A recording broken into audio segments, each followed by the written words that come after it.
예, 누가복음입니다. 누가복음 21장 5절에서 11절 마지막 때의 표적입니다. 마지막 때의 표적. 7절 말씀, 누가복음 21장 7절 말씀 읽고 시작합시다. 그들이 그분께 여쭈어 이르되 선생님이여 그런데 어느 때에 이런 일들이 있으리까? 또 이런 일들이 일어날 때 무슨 표적이 있으리까? 예, 무슨 표적이 있으리까? 했는데 여기에 잠깐 기도하고 시작합시다. 위대하시고 거룩하신 주 하나님 감사합니다. 하나님께 은혜와 복을 주셔서 이 아침에도 주의 말씀을 풍성하게 쏟아부어 주시고 주의 영을 충만케 해주시길 간구합니다. 전능자 주 하나님 말씀이 선포될 때 또 저희가 믿음으로 말씀을 잘 받게 하시고 또 지혜와 계시를 주셔서 잘 깨닫게 해주시옵소서. 그래서 말씀을 듣는 그런 또 배우는 기쁨과 즐거움이 차고 넘치게 해주시길 원합니다. 전능자 주 하나님 말씀이 권내게 효력있게 일할 수 있도록 해주시고 또 저희가 믿음에서 많이 장사한 분량으로 자라나도록 그래서 우리 주 예수를 아는 지식에 도 점점 자라나고 또 다가올 때에 또 앞으로 있을 일들 기록된 이 말씀을 통해서 또 저희가 어둠에 있지 아니하고 좀 멀리 볼 수 있도록 멀리 내다볼 수 있도록 도와주십시오. 전능자 주 하나님 저희가 때를 분별할 수 있도록 지혜를 주십시오. 감사드리며 주의 성기도 합니다. 아멘. 지금이 무슨 때예요? 지금이 무슨 때? 예. 이게 우리 어른들 그러거든 옛날 외정시대 때 이런 말 하죠. 그게 뭐예요? 무슨 때 그러잖아요. 외정시대 때, 뭐 미군정시대 때, 다음에 자유당 정권 시절 때 이런 말 하거든요. 뭐 군정 시절 때, 요즘은 예 엉망인 때. 그렇죠. 오늘 공부할 본문은 마지막 때의 표적입니다. 마지막 때의 표적. 지금은 무슨 때? 마지막 때예요. 제자들이 지금 주께 무슨 표적이 있으리까 이렇게 물었을 때 주께서 마지막 때, 마지막 날의 표적에 대해서 말씀을 해주셨습니다. 표적이라는 건 보고 알라는 거죠. 보고 알 수 있도록 해준 게 표적의 사인이에요, 사인. 우리 길 가면 도로 표지판들이 저기 전부 다 사인입니다. 트래픽 사인이라고 하죠, 트래픽 사인. 트래픽 사인 우리가 무시하면 안 되죠. 레드 사인인데 그냥 가버린다든가, 뭐, 우회전 사인, 좌회전 사인 다 있는데, 좌회전 사인이 있고, 그런 다 사인이 있는데 그 사인을 보고 움직이라는 거예요. 하나님께서 왜 표적을 알려주시느냐. 그걸 보고 경고를 받고, 스탑할 땐 스탑하고 갈 땐 가고, 그거 보고 움직이라 이 말입니다. 주님께서 제자들이 표적이 있으니까 표적을 왜 물었겠어요? 뭐, 쇼한다는 거 아니에요? 주님께서 뭐, 쇼하려고 표적 보여주는 거 아닐 거 아니에요? 그걸 보고, 우리가 뭘 봐야 될 거 아니냐, 이거죠. 이 시대의 표적을 봐야 될 거 아니냐. 그래서 주님께서 마지막 날의 표적, 마지막 때 표적에 대해서 말씀해 주셨는데, 마태복음 24장, 25장, 마가복음 13장, 누가복음 21장, 오늘 본문 말씀은 마지막 날들에 관한 예언의 말씀이고, 표적의 말씀입니다.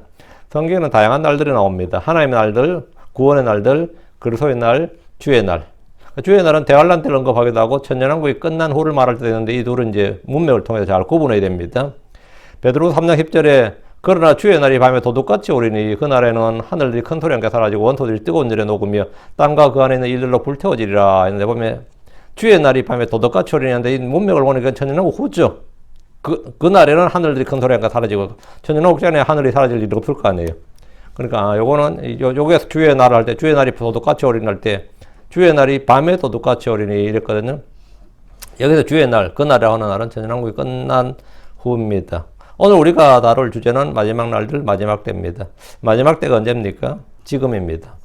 자, 성경 여기 딱 갈피 꽂아놓고 요한일서 2장 18절 어린 자녀들아 지금은 무슨 때니라? 어린 자녀라 지금은 마지막 때니라. 적그리스도가 오리라 함을 너희가 들은 것 같이 지금도 많은 적그리스도가 있나니 이로써 지금이 뭐인 줄 안다? 지금이 마지막 때인 줄 우리가 아느니라. 지금이 무슨 때? 마지막 때. 성경은 지금이 마지막 때라고 합니다. 신약 2000년 역사가 마지막 때라는 겁니다. 마지막 때. 지금 우리가 잠에서 깨어야 할 바로 그때입니다. 로마 13장 11절 또 때를 알거니와 지금 우리가 잠에서 깨어야 할 바로 그때이니 이는 지금 우리의 구원이 우리가 믿었을 때보다 더 가까이 있기 때문이라. 지금은 뭐죠? 잠에서 깨어야 할 바로 그때이니 지금이 어떤 때라는 걸 지금 말씀해 주는 겁니다.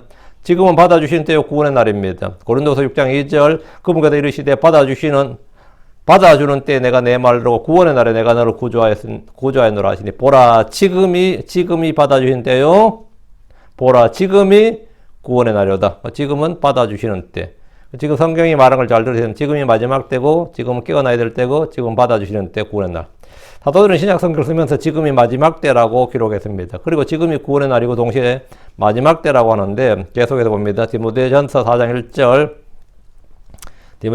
1절 이제란 말이 뭐예요? now거든. 지금이다. 지금 성령께서 분명히 말씀하시길 마지막 때에 어떤 사람들이 믿음에 떠나 유혹하는 영들과 마귀들의 교리들의 주의를 기울이라 하시는데 지금 성령께서 분명히 말씀하신다. 마지막 때에 지금하고 이제 마지막 때 호응이 되죠. 지금 마지막 때라고요. 그러니까 한국에도 보면 그 작은 나라가 뭐 JMS니 뭐 하나님의 교회 김길자인지 강길자인지 모르겠던 뭐 길자에 또 뭐 안상홍에 또 뭐 또 뭐더라 좀 이만희에 야, 4일차도 이제 그래 치면 7맛은 날 것 같아. 응? 진짜로. 별의별 일이 다 있더만, 보니까. 응? 마지막 때에 어떤 사람이 믿음에서 떠나, 마지막 때에, 예? 유혹하는 영들과 마귀들의 교리들의 주의를 기울이라. 이렇게 말씀하셨어요. 여기서 말하는 마지막 때가 역시 뭐 지금 이 시대입니다. 지금 이 시대에 많은 사람들이 믿음에서 떠나서 유혹하는 영들과 마귀들의 교리들의 주의를 기울이고 있습니다. 어떤 이들은 이 복음의 확산, 기독교의 확산이 하나님 왕국의 확장이고 온 세상 모든 민족, 모든 족속에게 복음이 전해지는 날, 복음이 전파되는 날 주께서 오신다. 그런 교리를 전파하지만 성경은 마지막 때 사람들이 믿음에 떠나서 즉 배교한다 이 말이에요. 믿음 떠난다, 배교한다. 주께서 오실 때 이 땅은 배교 타락으로 믿음을 볼 수 없다고 말씀했습니다. 누가복음 18장 8절에 그럼에도 불구하고 사람의 아들이 올 때 땅에서 믿음을 보겠느냐 그랬죠. 땅에서 믿음을 보겠느냐 이 말은 믿음을 볼 수 없다 이 말이죠. 그러니까 기독교의 학사이니 복음의 학사이니 뭐 교회의 학자이니 하나님의 왕국의 학자이니 이런 말은 전부 다 말짱 헛소리라 이 말이에요. 그런 건 없습니다. 어느 시대나 다 배교로 끝이 났어요. 어느 시대나. 심지어 천년왕국도 배교로 끝이 납니다. 천년왕국도. 복음의 학사는 왕국의 학장이란 말은 전혀 성경적 역사적 사실이 아닙니다. 유다서 1장 18절에 그들이 너에게 마지막 때에 자기들의 경건치 않은 정력대로 걷고 걷는 조롱하는 자들이 있을 것을 알려주었는데 마지막 때에 이것은 복음의 확산이나 왕국의 확장이 아니라 타락과 배교를 보여줍니다. 디모데후서 3장 1절 또한 이것을 알라 즉 마지막 날들에 위험한 때가 이르라 마지막 날들에 또 베드로후서 3장 3절 먼저 이것을 알라 곧 마지막 날들에 비웃는 자들이 와서 자기들의 정력을 따라 걸으며 마지막 날들에 계속 나오죠. 지금이 마지막 날들이다. 요즘. 마지막 날들에 관한 말씀 중에 긍정적인 구절이 하나도 없습니다. 유럽의 기독교가 확산되었습니까? 유럽의 기독교가 확산되었어요? 지금 곳곳에 있는 텅 빈 교회 건물들은 사회 문제가 되고 있습니다. 특히 프랑스 같은 나라들은 이 건물 때문에 지자체마다 지자체장이 아주 고생을 해요. 시장이. 교회 시내에 아주 멋진 중세 때부터 지어놓은 멋진 있는데 이게 문화유산이란 말이지. 철거도 못하고 사람은 없어. 그러다 건물 어떻게 해요? 유지비가 들잖아요. 그런 유지비 하나하나가 장난이 아니에요. 응? 건물 유지비 하나하나가. 이 건물들 대체 어떻게 할 것인가. 이게 지금 곳곳에 문제가 터지고 있는 거죠. 응? 사람들은 교회를 지나가면서 들어가지 않습니다. 유령들이 다니는 교회라 그러면. 그 유령들이 다니는 교회예요. 사람이 없단 말이에요. 그건 고스트들만 있다는 거예요. 사람들이 가지 않는 곳이다 이거죠. 기독교는 확산되지 않습니다. 마지막 때의 의미는 또 있는데, 자, 베드로전서 1장 5절, 너희는 마지막 때에 드러내려고 예비된 구원에 이르도록 믿음을 통해 하나님의 권능으로 보호받고 있느니라. 너희는 마지막 때에 드러내려고 했거든요. 마지막 때에 드러내려고 이 말씀에서 마지막 때는 주의 오심을 말합니다. 성경을 통해서 우리는 마지막 날들, 마지막 때란 것이 주의 오심과 관련된 말씀임을 알 수 있습니다. 그럼 지금, 그러면 AD 500년, AD 1000년, 1500년, 지금 2000년, 2023년, 지금도 마지막 때라고, 1000년 전에도 마지막 때라고, 2000년 전에도 마지막 때라 그러면, 마지막 때란 말, 마지막 날이란 말이 대체 뭔 말이냐 이거예요. 뭔 말이냐? 응? 예수님의 초림, 그 예수님 오심이 구약의 종교를 하고, 이제, 그게 예수님 오심, 예수님의 재림, 그 예수님 오심을 마지막 때라 그래요. 마지막 날이라 그럽니다. 성경에서 말하는 마지막 날은 하여튼 예수님 오심과 연관되어 있습니다. 항상 그 재림과 연관되어 있다고. 초림, 재림. 왜? 주께서 오시면 한 세대가 끝이 나기 때문입니다. 주의 지상재림으로, 주의 초림으로 구약 율법시대가 끝이 났습니다. 주의 공중재림으로 교회시대가 끝이 납니다. 주의 지상재림으로 대환란이 끝이 납니다. 주께서 오실 때 그 전을 성경 마지막 때, 마지막 날, 그렇게 말합니다. 히브리서 1장 20절, 베드로전서 1장 20절, 히브리서 1장 20절. 1장 2절이네. 히브리서 1장 2절. 이 마지막 날들은 자신의 아들을 통해 우리에게 말씀하셨으며 그분을 모든 것의 상속대로 정하시고 또 그분을 말미암아 세상을 만드셨느니라. 이 마지막 날들에는 이랬죠. 마지막 날들에는 자신의 아들을 통해 우리에게 말씀하셨으며 이 신약이잖아요. 그러니까. 이 마지막 날들에는 이제 이건 주의 초림이죠. 그 주의 초림을 기준으로 이 마지막 날들에는 이 마지막 날 언제냐면 주 예수님의 오심을 기준으로 지금입니다. 베드로전서 1장 20절 참으로 그분께서는 대사의 창건 이전에 미리 정하셨을 때 이 마지막 때에 너희를 위해 드러나셨으며 이 마지막 때에 너희를 드러나셨다. 예수님께서 육신을 입고 있다 드러나신 게 언제? 초림이죠. 예수님 오심을 마지막 때 마지막 날이라 그러는구나 이렇게 아는 거죠. 주께서 오신 때를 마지막 때 마지막 날 그럽니다. 그리고 주의 오심이 한 번이 아니단 말이죠. 재림이 있죠. 마지막 날들의 예언은 주로 주의 날, 즉 대환란을 말합니다.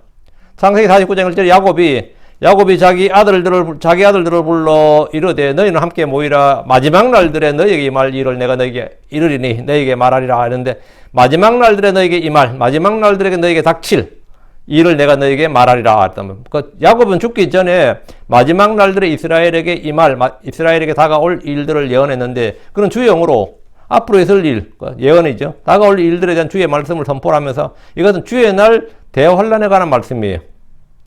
야곱이 말한 예언들은. 이사야 2장 2절에 마지막 날들에 주의 집에 산들의 꼭대기 굳게 세워지며 작은 산들 위로 높여지니 모든 민족들이 그곳으로 흘러들리라. 마지막 날들에 주의 집에 산들의 꼭대기 굳게 서며 주의 집의 산, 예루살렘 성전산이죠. 마지막 날들에 이때 마지막 날들에 주의 재림 이후죠. 이거는 틀림없죠. 그러니까 이것은 주께서 세우실 천년왕국, 하늘의 왕국에 관한 예언의 말씀입니다. 그것도 주의 오심과 관련이 있는데 초림 아니면 재림인데 그건 쉽게 구분 가죠. 초림은 역사적 사건이고 재림은 예언적 사건이라 우리는 아주 쉽게 구분 간다고요. 다니엘 10장 14절 이제 내가 너로 하여금 마지막 날들에 내 백성에게 일어날 일을 깨닫게 하려고 왔거니와 그 환상은 많은 날들에 있을 일에 대한 것이니라. 내가 너로 하여금 마지막 날들에 내 백성에게 일어날 일, 마지막 날들에 그 대환란 때 주의 날에 이스라엘에게 있을 일을 내가 깨닫게 하려고 왔다 이 말이지. 그럼 다니엘 같은 경우는 뭐 천년이 아니라 그보다 더 훨씬 더 뒤에 일을 지금 들은 거예요. 마지막 날들에 내 백성에게 있을 일, 주의 날 대환란 때 이스라엘에게 있을 일 이 말이죠. 우리 주께서 말씀하신 마지막 날은 또 하나는 부활의 날입니다. 요한복음 6장 39절 40절에 나를 보내신 아버지의 것이니 곧 그분께서 내게 주신 모든 것 중에 내가 하나도 잃지 아니하고 마지막 날에 그것을 다시 일으키는 것이니라. 나를 보내신 분의 뜻은 이것이니 곧 아들을 보고 그를 믿는 모든 자가 영원한 생명을 얻는 것이니라 했습니다. 마지막 날에 내가 그를 일으키리라. 마지막 날에 내가 그를 일으키리라. 마지막 날은 뭐 하는 날? 부활하는 날. 주를 믿는 성도들이 부활한 날이 마지막 날입니다. 우리는 그 당연히 우리에게 그게 마지막 날이 되고 그 마지막 날이 또 시작이 되는 거죠. 새로운 저거에. 주께서 부활 언급하시면서 이 마지막 날 이렇게 말씀하셨습니다. 요한복음 6장 44절 나를 보내신 아버지께서 이끌지 아니하시면 아무도 내게 올 수 없으며 내게 오는 그를 마지막 날에 내가 그를 일으키라. 마지막 날에 그를 일으키라. 부활의 날이 뭐다? 마지막 날인데 우리는 휴거되는 날. 휴거와 부활은 동시에 같은 날에 있습니다. 그를 마지막 날에 내가 일으키라. 이 역시 부활의 날입니다. 요한복음 6장 54절 누구든지 내 살을 먹고 내 피를 마시는 자에게는 영원의 생명이 있나니 마지막 날에 내가 그를 일으키리라. 마지막 날에 일으키리라. 마지막 날은 부활의 날이다. 이 말씀도 부활의 날이고 요한복음 11장 24절 마지막 날 부활할 때에 그가 다시 일어날 줄 내가 아나이다. 근데 이것도 역시 당시 유대인들이 생각했던 마지막 날이고 그날은 또 심판의 날이라고 생각했습니다. 자, 마지막 날에 대해서는 이 정도로 다루고 이 마지막 날에 있을 표적을 말해달라고 할 때 이 마지막 날은 지금도 아니고 천연의 끝도 아니고 언제예요? 주의 날, 즉 대환란의 날을 말합니다. 자, 오늘 본문 바로 그겁니다. 5절 그리고 어떤 이들이 성전을 가리키며 그것이 얼마나 좋은 돌과 예물로 꾸며졌는지를 말하였더니 그분께서 말씀하시되 예루살렘 성전은 유대인들의 자부심이고 자랑입니다. 예루살렘 성전은 솔로몬이 지었던 성전은 바빌론 침략 때 불태워졌고 포로기 이후에 도로 이제 스룹바벨이 지은 성전인데 이 스룹바벨이 지은 성전은 여러분 생각해 보시면 알겠지만 너무나 초라했습니다. 왜? 자원이 없었죠 일단. 포로기에서 돌아온 사람들이 숫자도 얼마 되지 않는 데다가 성전 건축이라는 게 보통 돈으로 되는 게 아니에요. 전에 제가 얘기했지만 한국의 조선이 망한 원인 중에 하나가 경복궁 재건이란 말이 있어요. 경복궁 재건. 근데 이 흥선대원군이나 고종 이런 사람들이 경제를 몰랐기 때문에 돈을 막 찍어냈는데 여러분 요즘 어느 나라 보니까 1조 달러, 1조 원 이런 게 그냥 돈이 종이반도 못하니까 그걸로 짐바브웨 있는가? 그런 나라 있대요. 액수가 너무 커가 숫자가 뭐 0이 막 쭉 끝까지 달리는 그런 화폐가 아닌 거지. 조선 말에 낙이 한 마리 사는데 당백전 같은 거 발행을 해가지고요. 엽전이 낙이보다 더 무거웠다는 거예요. 무슨 알겠어요? 실제 한국에 그게 얼마 전 이야기예요. 그 서양 선교사들이 1달러 바꾼다 그러면 너무 무거워서 두 사람이 지고 갔다 이런 거예요. 동전 두 사람이 지게에 지고 갔다는 거예요. 그런 그 기록도 실제 기록도 있어요. 예, 개념이 없으니까 막 그 경복궁 지겠다고 돈이 부족하니까 막 발행을 했는데 예? 그거 사가지고 와서 그 녹여가지고 호미 만들고 칼 만들고 뭐 만드는 게 훨씬 더 이득인 뭐 그런 그 정도 몰라 그랬는데 스룹바벨 성전을 짓는다는 게 쉬운 게 아니지. 스룹바벨 성전 짓는다는 게 쉬운 게 아니죠. 그러니까 이 포로기 위해 스룹바벨이 지은 성전은 너무나 초라했고 그 성전은 근데 그나마 그 성전이 계속 유지된 게 아니라 알렉산더가 죽고 알렉산더가 일찍 유언도 없이 죽었고 후계자를 정하지 않고 죽는 바람에 밑에 4명의 장군이 나라를 그 제국을 나눠 가졌는데 그 중에서 시리아의 안티오코스 에피파네스가 이 유대의 성전을 아주 더럽혔어요. 이 유대의 성전을 더럽힘으로 성전의 기능이 완전히 상실됩니다. 왜? 이 스룹바벨 성전에 뭘 놨냐면 제우스상을 딱 형상을 놓고 그 제단은 돼지를 항상 바치게 한 거예요. 그럼 레위 제사장이 아니고 아무나 가장 배교하고 타락한 제사장들을 이제 직업 제사장을 거기 딱 두니까 성전은 유대인들이 찾는 성전이 아니라 거기는 부정한 장소가 되어서 유대인들이 못 가는 성전이 된 거지. 그 실제가. 완전히 성전의 기능이 상실되어 버렸습니다. 그래서 이 유대인들이 생각할 때도 이 성전은 빨리 파괴해버리고 불태우고 완전히 파괴해버리고 너무나 부정한 거니까 예, 새로 지어야 될 정도로 더럽혀졌습니다. 근데 세월이 바뀌어서 유대의 왕이 된 헤롯이 이 성전을 무려 46년에 걸쳐서 리모델링을 한 거예요. 이건 사실 재건축이었어요. 거의 그 수준이 그냥 재건축이었어요. 헤롯은 비록 에돔 사람이고 이방인이었지만 그 왕권 강화와 유대인들의 환심을 사기 위해서 성전 보수와 재건축이라는 큰 사업을 했는데 이거는 한국의 박정희 씨가 포철을 만들고 뭐 정유공장을 만들고 경부고속도로 닦은 것보다 더 큰 대공사였습니다. 스룹바벨 성전을 만들었다는 이 스룹바벨 성전을 그러니까 46년이나 걸린 거예요. 응? 얼마나 재정이 많이 투입되는지 알겠죠? 이 성전을 그래서 사람들이 이제 헤롯 성전이라고 불렀습니다. 헤롯 성전을 불렀는데 제자들이 이 성전을 가리키면서 지금 하는 말이 선생님이여 보소서 여기 돌들이 어떠하며 건물들이 어떠하나 이랬어요. 얼마나 돌 하나하나까지 건물 하나까지 돈이 들고 정성이 들고 그 진짜 유대인들이 피땀이 흘러 스며들었는지 알겠죠. 그걸 감탄한 겁니다. 제자들은 이 성전이 얼마나 좋은 돌과 예물로 꾸며졌는지를 말했는데 역사적으로 유명한 신전들이 곳곳에 지금 남아있지만 그 이제 세계 문화유산이라고 그러죠. 제자들이 감탄에 맞이않았던 이 헤롯 성전, 이 예루살렘의 이 성전은 지금 남아있지 않습니다. 통곡의 벽이라 그래서 그 성벽이 좀 남아있지. 지금 이스라엘이 이 성전을 재건하려고 무단히 노력하고 있지만 그 땅이 아직 그들의 영토가 되지 못한 상태입니다.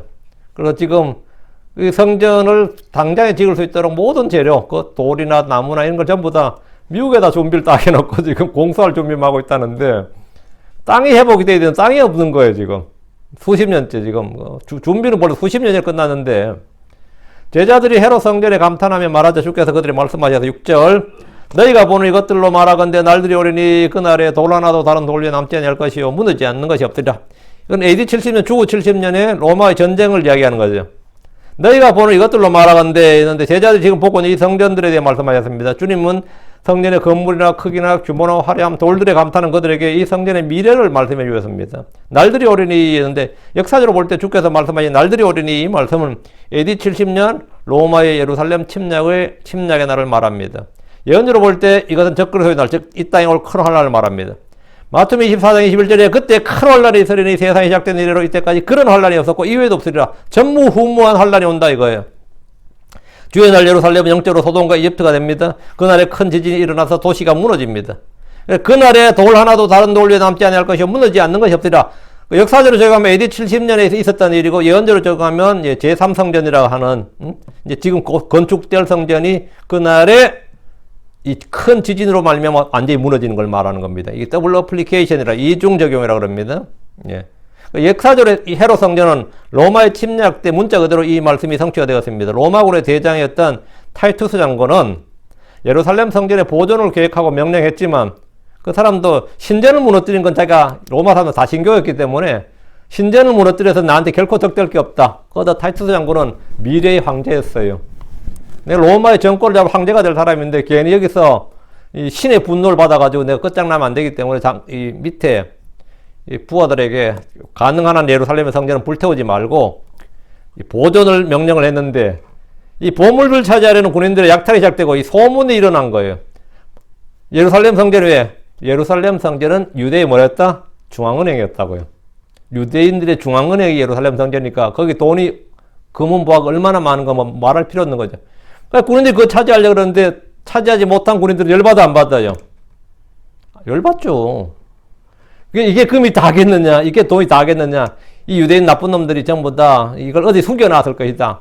성전 벽에 돌들과 돌들 다 숨겨놨다는 소문으로 인해서 모든 돌들을 다 파헤치기 시작함으로써 돌 위에 돌 하나도 남지 않게 된 겁니다. 그래서 건물이 완전히 해체되어 버렸습니다.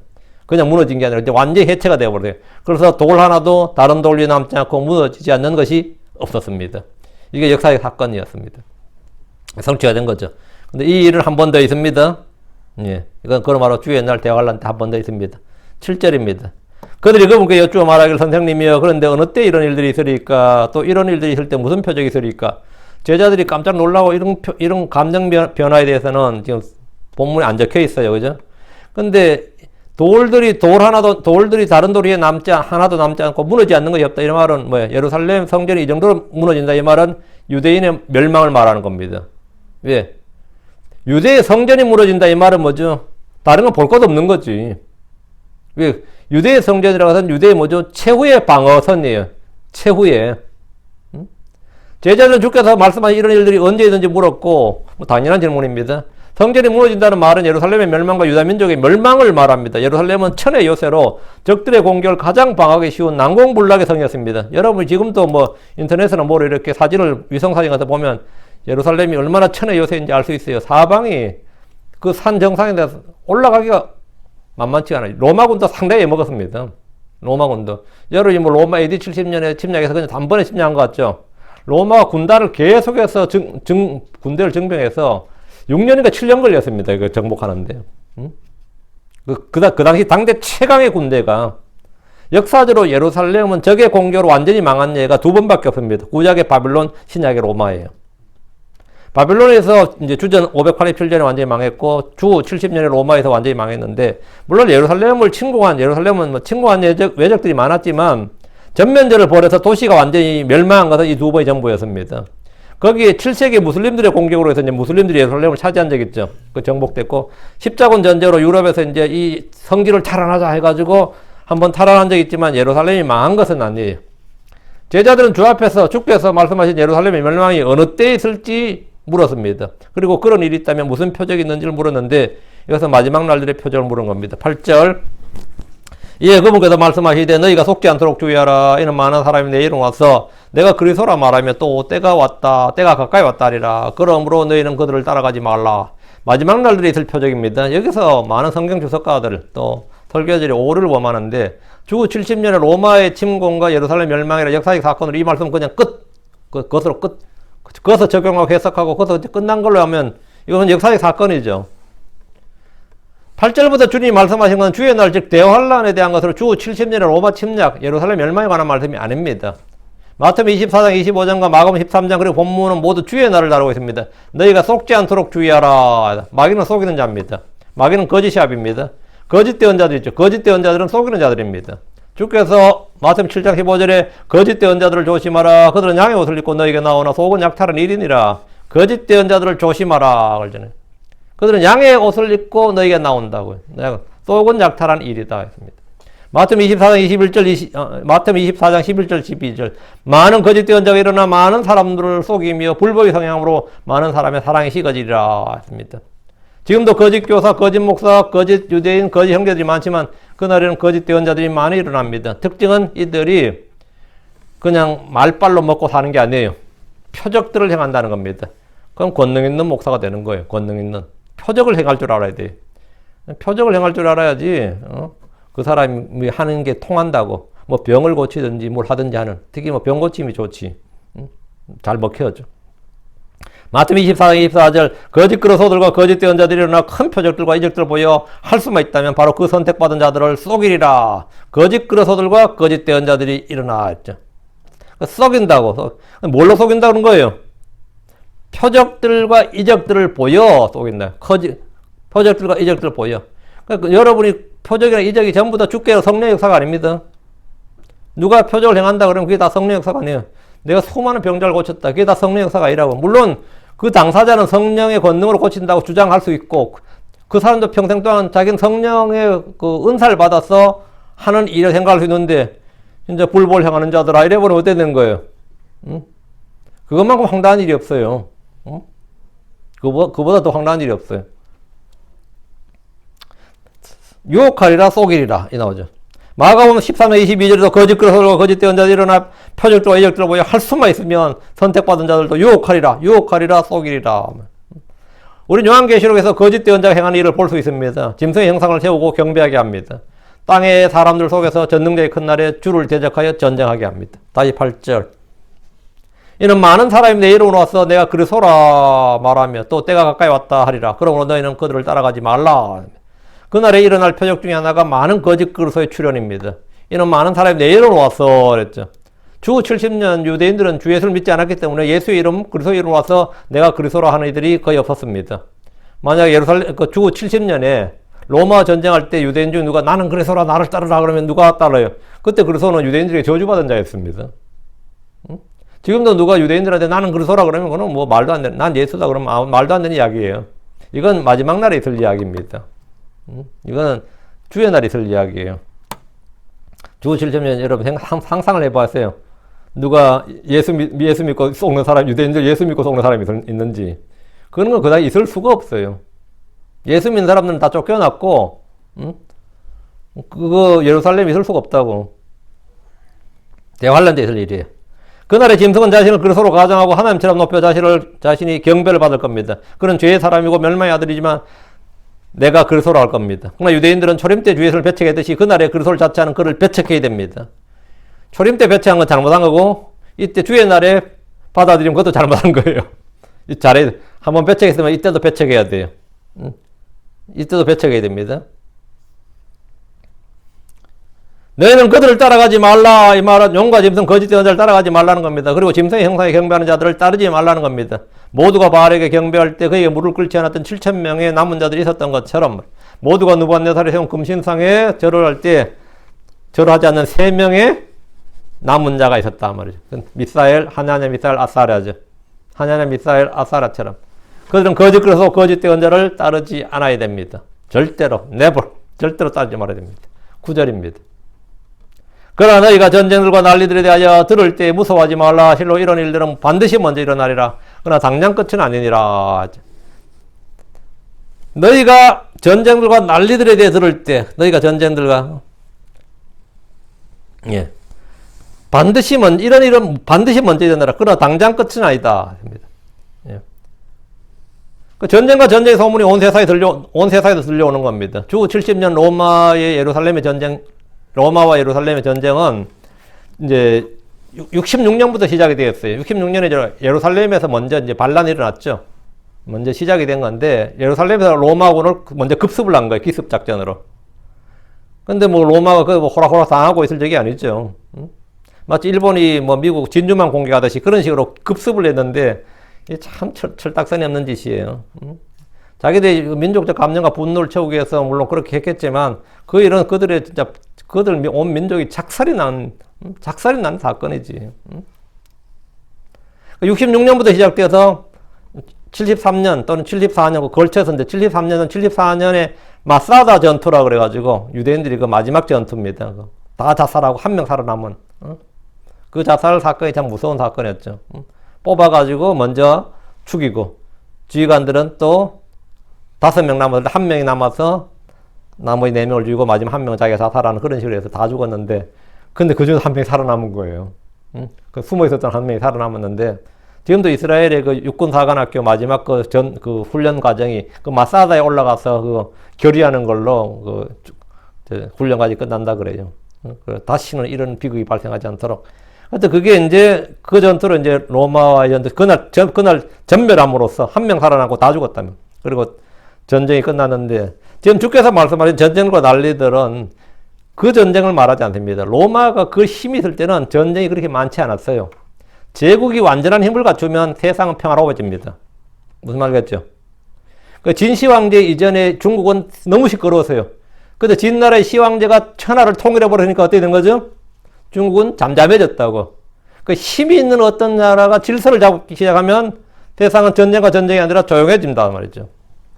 전쟁과 난리들이 엄청나게 있다 이 말은 뭐냐면 그때가 난세인데 이런 것들을 들을 때 무서워하지 말라고 하셨습니다. 마태복음 24장 6절 7절에 너희가 전쟁들과 전쟁들의 소문을 들을 테니나 주의하여 불안해하지 말라. 이 모든 일은 반드시 일어나야 돼. 아직 끝은 아니니라. 민족이 민족을 왕국이 왕국을 대적하여 일어나고 곳곳에 기근과 역병과 지진이 있으리니. 근데 이것들은 주의 날의 시작이고 고통의 시작입니다. 이 모든 것은 고통의 시작이니라.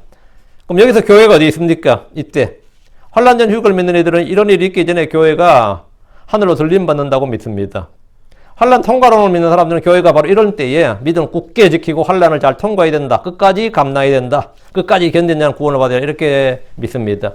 어떤 이들은 일부는 믿음 좋은 사람들은 환난 전에 휴거되고 일부는 단련을 받아야 되기 때문에 환난을 통과해서 정금같이 단련되고 이제 환난 중간에 들림 받는다 이렇게 말합니다. 이제 부분 휴거설이고 제가 처음 말한 게 환난 전에 휴거 받는다. 이게 이제 우리 교회처럼 환난 전 휴거.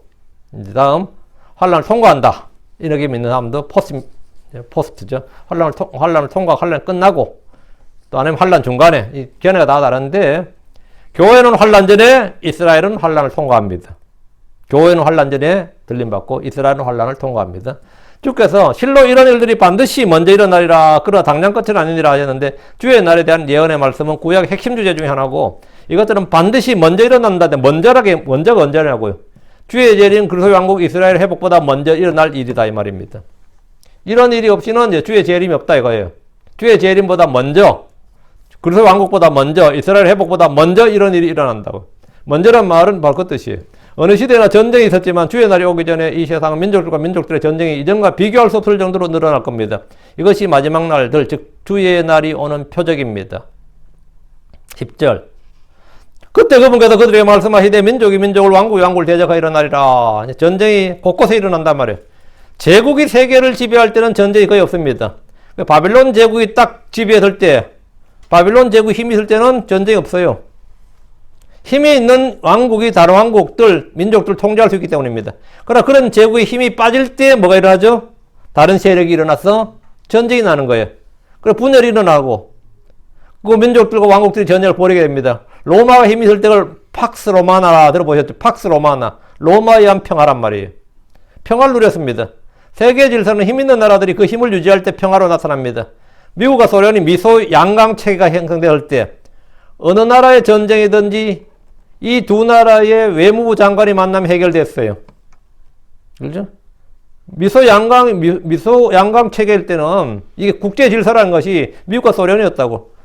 그러나 지금 이제 미국이나 러시아 다 뭐가 된 거죠? 소련은 해체돼 버리고 미국이나 러시아 모두 예전 같은 힘이 없기 때문에 전쟁이 일어나도 통제가 되질 않습니다. 통제가 되지 않는다 이 말은 심각한 거예요. 곳곳에서 전쟁이 발발할 수 있고 전쟁이 나도 어떻게 할 수가 없는. 중국은 공산주의라는 강력한 체제로 인해서 주변 국가들과 전쟁이 거의 없습니다. 전쟁이 날 일이 없죠. 왜? 공산주의 워낙 강력하니까. 근데 만약 공산주의가 힘이 약해지면 어떻게 될 것 같아요? 중국이 지금 55개의 민족으로 되어 있거든요. 55개 민족이 다 독립하죠. 그건 다 끝장나는 거지 뭐.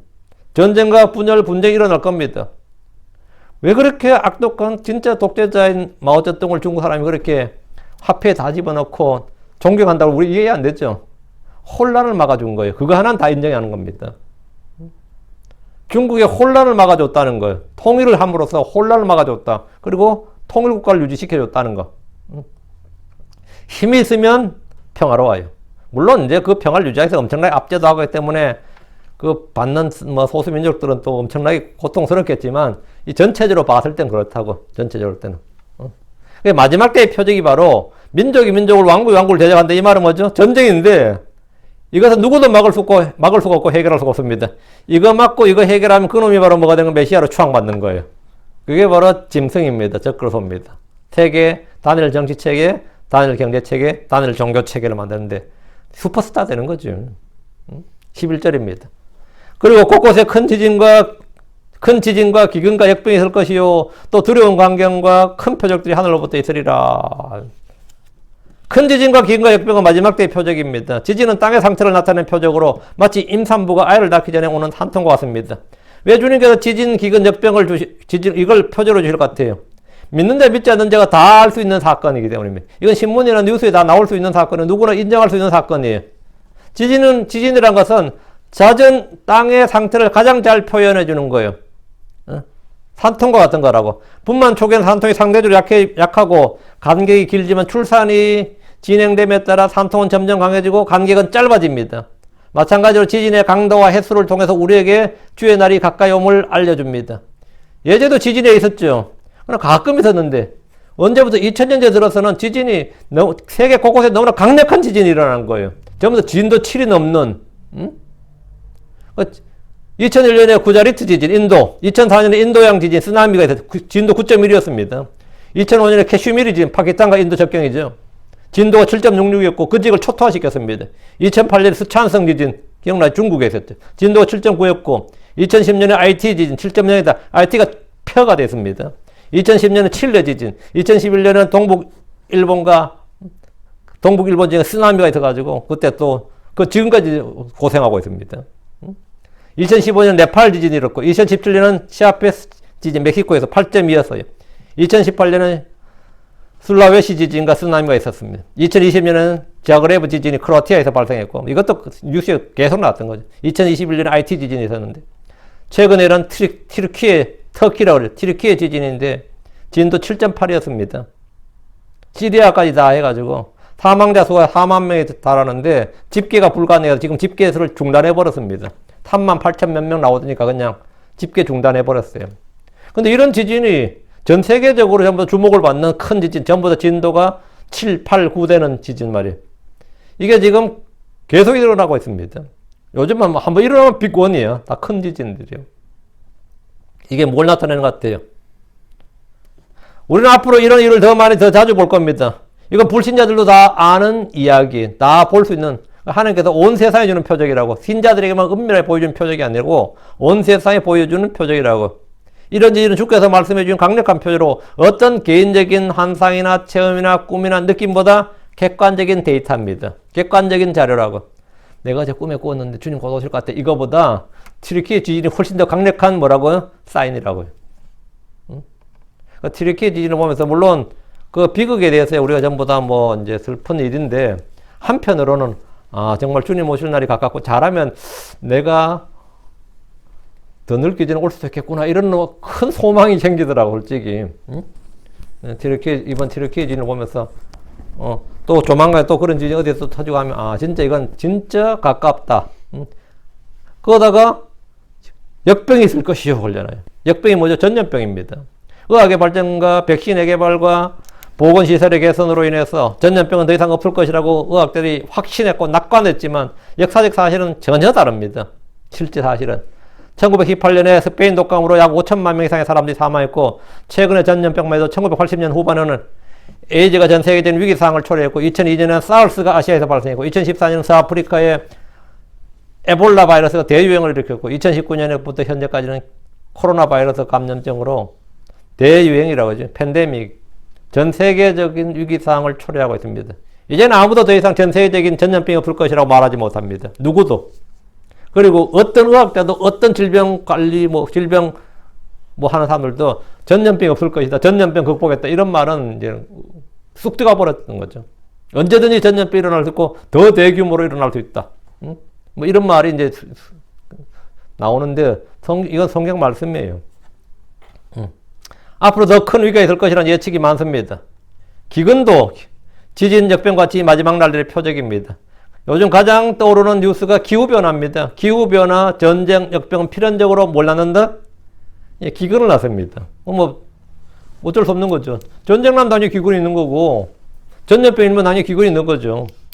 밀 수출국인 우크라이나가 전쟁으로 인해 밀 재배가 줄어들고 러시아가 식량 수출을 제한하자 밀 가격이 폭등을 했고 수많은 나라들이 기근을 겪습니다. 그러니까 전 세계가 혹시나 싶어가지고 전부 다 쌀 수출국가는 쌀을 제한하고 밀 수출국가는 밀을 수출하고 뭐 옥수수 저가는 이 수출을 제한하고 하면 진짜 난리 나버린 겁니다. 난리 나버린 거죠. 지금도 전 세계 많은 나라들이 식량 부족이나 기근으로 해서 큰 어려움을 겪고 있습니다. 미국의 엘고라고 전에 클린턴 때 부통령이었던 사람이 있거든요. 지구온난화를 방지한다고 캠페인을 벌이고 이산화탄소를 줄이자고 탄소세를 도입했는데 식물들은 이산화탄소를 사용해서 식량을 생산합니다. 그럼 탄소 배출량을 줄이면 어떻게 되는 거죠? 탄소를 줄이면 줄일수록 식량 생산은 줄어듭니다.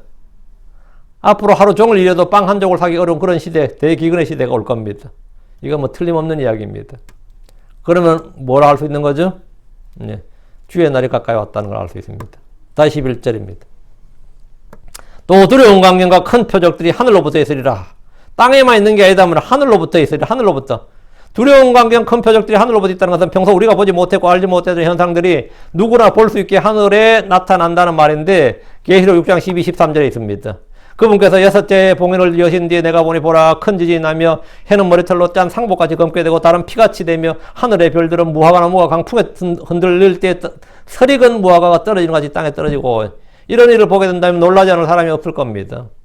주의 날의 사람들은 하늘에서 별별 이상한 일을 많이 보게 될 것인데 계시록을 펴서 읽기 전까지 그 누구도 그런 현상을 이해하거나 설명하지 못합니다. 어떤 종교인도 어떤 학자도 절대로 이해하지 못하고 설명하지 못합니다.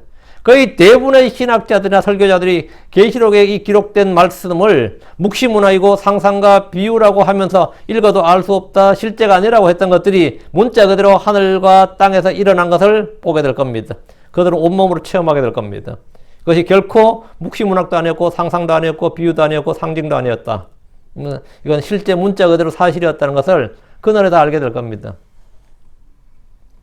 사람들이 아무리 사실이 아니라고 부정하고 불신해도 성경은 역사적 사실이고 성취될 예언적인 사실입니다. 사람들이 아무도 안 믿어도 다 부정하고 부인해도 두려운 광경과 큰 표적들이 하늘로부터 있을 겁니다. 이건 이제 이 계시록 얘기를 읽었던 것은 이제 대환란 중이고 그럼 환란 전에는 하늘에 어떤 표적이 있느냐? 환란 전에도 이 표적이 있다. 주의 날이 이르기 전에 주님은 하늘과 땅에 누구나 알 수 있는 표적들을 보이실 겁니다.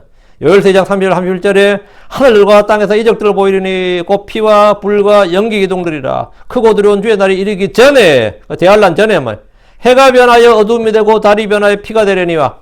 어떻게 생각해야 돼? 해가 변하여 어두움이 되고 달이 변하여 피가 되려니와. 이건 그냥 보통 자연 현상이 아닌데 낮에 갑자기 지금 한 오전 10시, 11시 아니면 오후 2시, 3시밖에 안 됐는데 캄캄해졌다. 어때요? 전에 제가 딱 한 번 한국에서 그런 경험한 적이 있었는데 오후 3시인가 4시쯤에 갑자기 어두워져 버렸어요. 그리고 비가 그날 엄청 왔었는데 번개도 좀 치고 서울 사람들이 다 두려워했습니다. 근데 그게 좀 전국적인 현상이었던 것 같은데 그날 뉴스에 나왔는데 두려웠지 사람들. 운전하다 갑자기 전부 다 헤드라이트를 켜야 되고 대낮에 진짜 두려웠어요. 그렇게 캄캄한 건 아닌데 거의 진짜 어두워졌어요. 갑자기 해가 변하여 어두움이 되고 이거거든요. 근데 그날 두려움을 안 느낀 사람이 별로 없었다 그래요. 근데 그거는 뭐 우리는 주님 오시려나 이러고 있었는데 그래서 제가는 그때 지금 이제 청년이네요. 그때 꼬맹이 하나가 집에 돌아오니까 엄마 아빠 일 나고 어디 가고 없지. 누나는 학교에서 안 돌아왔지. 집에 돌아와서 보니까 오늘 번호 휴가 된다 보다 싶어가지고 마당에서 주님 나도 데려가 주시냐고 울었다. 그 친구 지금 뭐하고 있는지 모르겠네. 그래가지고 하도 두려워가지고 진짜 가족은 다 휴가 된 것 같고 자기 혼자 남은 것 같아가지고 막 비 오는데 비로 온통 대목 맞고 지금 마당에서 그냥 울었는데 그때 부모들은 니 뭐하냐 그래가지고 휴가 아니었구나. 휴가 아니었구나. 그럼 내가 그래도 뭐 저게 있네. 감이 있네. 감각이 있어야지. 응? 해가 변하여 어두움이 되고 근데 밤에는 달빛을 보는데 달이 변하여 뭐가 돼? 달이 그냥 우리 달빛이 약간 흰색에다가 뭐죠? 밝은 흰색 쪽이죠. 그 붉은 날은 이제 붉다 그래봐야 뭐, 얼마, 진짜 붉은색도 아니지. 근데 이게 완전히 빨간색으로 변한다, 아니면 주홍색 정도로 변한다 하면 생각해 보세요. 두렵지. 아이, 그냥 저절로 두려워. 그거는 뭐 누가, 니 무섭지 않아? 아, 나 괜찮아. 근데 다들 괜찮다 하는 사람도 나 떨고 있는 일이야, 진짜. 그건 자연스러운 현상이에요. 이런 일들은 어떤 기후학자나 천문학자나 전체 물리학자들도 결코 설명할 수가 없습니다. 오늘 밤에 그런 날 한번 떴으면 좋겠네. 내일 죽어 되게. 응? 좀 이따 그냥 갑자기 꽉 어두워지면 얼마나 좋겠어요, 그죠? 응? 오늘 그냥. 그러면 전부 집에 가서 준비하고 있다가 그냥 곧 이제 들림받겠구나 생각하면 돼. 근데 이게 끝은 아니에요. 일반적인 자연현상이 아니라 주께서 마지막 날들에 대해서 주시는 표적이에요. 이 사인이란 말, 표적이란 사인이, 사인이란 건 뭐예요? 예, 알라는 거예요. 이 사인이라고. 응? 알라는 거예요. 이사야 13장 10절에 하늘의 별들과 하늘의 별무리들이 빛을 내지 않냐고 해가 자기 길로 나아가도 어둡게 되면 달이 자기 빛을 비추지 않냐로다. 이거 굉장히 놀라운 일들이다. 이거는 뭐 어떤 기후학자나 전체 물리학자가 설명할 수 있는 일이 아니에요. 성경을 읽고 믿는 사람만 이해할 수 있는 일이라고. 이것이 바로 성경이 말한 뭐다? 하늘들로 큰 표적들이 하늘들로부터 있으라. 두려운 광경과 광경이라는 게 뭐예요? 보는 거라고요. 두려운 광경과 큰 표적들이 하늘로부터 있으라. 여러분이 뭐 표적 보여달라 하는 게 꿈에서 나타나달라, 뭐 체험하게 해달라 필요 없어요. 하늘에 주니까 이런 객관적인, 나의 주관적인 거 말고 누구나 다, 불신자들도 다 볼 수 있는 객관적인 표적을 보여주시는 거예요. 그러면 여러분 그때 말해주면 돼요. 나 이제 곧 이 땅 떠날 것 같다고. 그럼 이 사람이 자살하려는가? 이렇게 생각할지 몰라요. 자살하는 게 아니라, 예, 주님 곧 오신다요. 우리는 곧 먼저 갈 것 같다. 물론 환란 통과하면 이제 시작이다. 그래서 각오를 다지고 음식 준비하고 뭐 쌀 준비하겠지만 우리는 그렇게 안 합니다. 예, 우리는 하늘 올라갈 준비하지. 이제 곧 오시겠구나. 이래 되는 겁니다. 어느 날 여러분이 우리가 알지 못한 사이에, 예, 하늘에서 나팔 소리가 날 겁니다. 여러분 이름 갖다 불어 이리로 올라오라 하는 나팔 소리가 날 겁니다. 그러면 뭐 나는 주의 음성으로 듣고 불신자들은 천둥 소리로 듣고, 예. 그 영광스러운 그날을 기대하면서 오늘 마지막 대표죠. 오늘 여기까지 하고, 예, 다음 계속해서 하겠습니다. 기도합시다. 그날이 다가옴을 볼수록, 예, 우리가 기다림의 강도가 우리도 점점 강해지는 거죠. 기도합시다. 예. 장사 못한다고 열받을 필요 없어요. 그날은 어두워져도, 예, 그날은 진짜 감사한 일이에요. 이때 이거로 주 하나님 감사합니다. 하나님께서 은혜와 복을 주셔서 하나님께서 마지막 날에 있을 일들과 표적들을 말씀해 주셨는데 저희가 표적을 볼 수 있는, 그리고 그것의 의미를 알 수 있고 깨달을 수 있도록 하시고, 아버지는 주님의 오심이 지금이 마지막 날이라고 하셨는데 저희가 주님의 다가옴을 볼수록 더욱더 깨어있고, 또 아버지 하나님 지금 깨어나야 할 때라고 하셨습니다. 또 많은 혼들을 구원할 수 있도록 저희 입술에 또 주의 복음의 말씀을 담아주시고 주의 영을 충만케 해주시고, 또 저희와 함께 할 혼들을 저에게 붙여주시길 간구합니다. 전능자 주 하나님 도와주시옵소서. 또 말씀이 더욱더 은혜롭고 권능 있고 영감 있게 잘 선포될 수 있도록 해주시고, 듣는 모든 혼들도 믿음과 말씀이 잘 결합할 수 있도록 해주셔서 복된 소망, 영광스러운 소망, 산 소망이 차고 넘치게 해주십시오. 감사드리며 주의 승 기도합니다. 아멘. 아멘.